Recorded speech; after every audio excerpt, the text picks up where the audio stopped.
Now let's listen to Stuart Albertson and Keith Davidson discuss the options and their recommended approach to this difficult problem. So we've had an interesting fact scenario here, Keith, and we actually see this fact scenario quite often.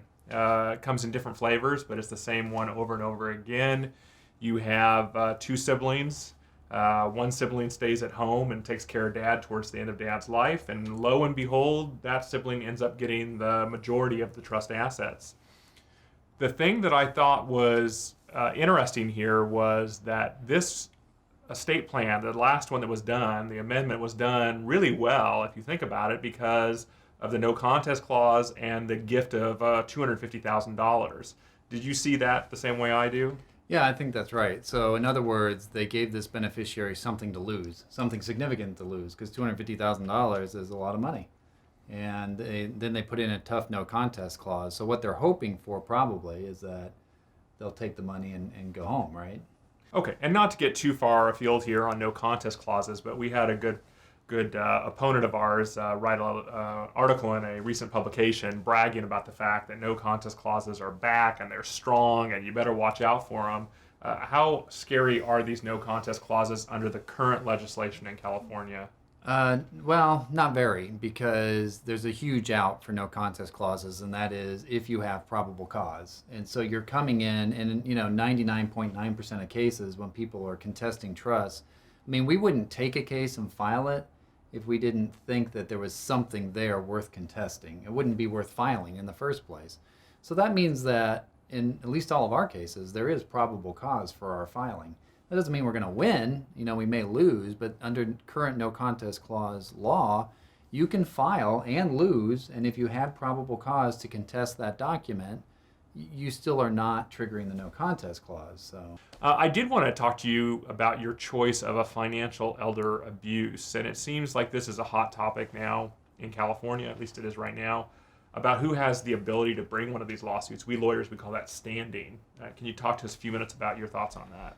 Yeah, it used to be, I think everybody's understanding that when it came to standing, it was almost anybody could bring these type of lawsuits because the financial elder abuse laws said that any interested person could do it.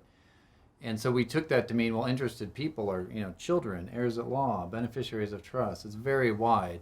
And now we've been hit with a series of appellate court cases they're starting to trim that back. They're starting to narrow the field of who can actually bring a financial elder abuse claim.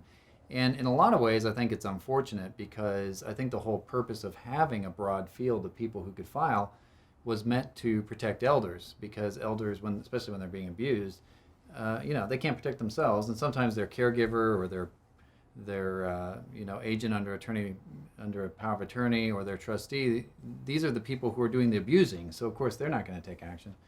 But now that what we're seeing out of the appellate court is you have to have some skin in the game. So you have to have something to lose in these lawsuits, or gain if you're successful, in order to have standing. So in my way of thinking, it's kind of putting the cart before the horse, because you're saying, well, first you have to be able to win it, and then you have to be able to have something that you're going to gain from winning it.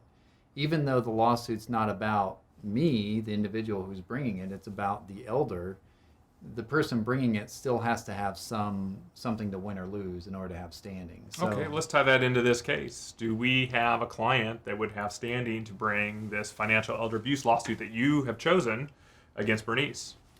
I would argue yes, and the reason for that is that what we're talking about in this case is a trust that was created for the sole purpose of taking the elder's assets. And it was a taking after death. Bernice wasn't taking it while dad was still alive, but she did set it up so that she could receive a bulk of the assets after dad died.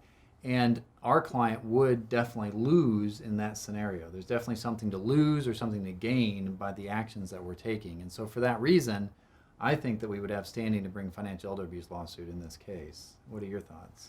I think so. I think at least you bring it. And then, as we found, you appear in front of 10 different judges and you get 10 different decisions. But I think you've got to bring it. And I think the important point here is that under California law, the jury instructions actually for a financial elder abuse lawsuit, and these are instructions that are read to a jury to review in helping them to determine if there was an exercise of undue influence leading to financial elder abuse, it actually says one of the ways that someone can take these assets, which you were just referring to, the taking that took place, was by going out and getting a new estate plan or an amendment created. And so the issue then becomes, do we have to win the trust contest first to invalidate the 2017 trust before we're able to say now we see some financial elder abuse? Or can we bring it all in one package where we have the trust contest going forward in the probate court and the financial elder abuse lawsuit? Perhaps it's in the civil court, perhaps it's also in the probate court, but can you bring those at the same time? And I think that what we're seeing with the appellate decisions is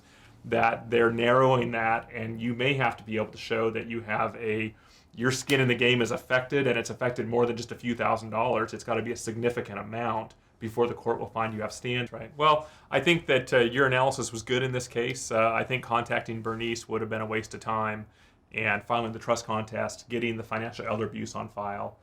The intentional interference of an expected inheritance, I'm starting to think that claim can never be brought because it seems like there's always an adequate probate remedy.